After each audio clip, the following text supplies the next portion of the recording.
PLT Wakil Kepala Otorita Ibu Kota Nusantara Raja Juli Antoni menyebut Presiden Jokowi tak memberikan tenggat waktu alias deadline untuk pembangunan Ibu Kota Nusantara jelang perayaan 17 Agustus mendatang.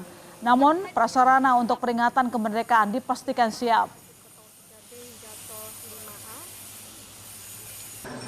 Secara teknis bagi OIKN 17 Agustus itu bukan masalah besar ya.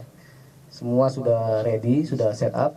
Justru pertanyaannya seperti yang selalu kita sampaikan, bahwa pembangunan IKN ini bukan selesai pada tanggal 17 Agustus. Ini adalah tadi sebutkan ini long term project ya. Proyek jangka panjang, proyek kebanggaan Indonesia untuk anak cucu kita ya.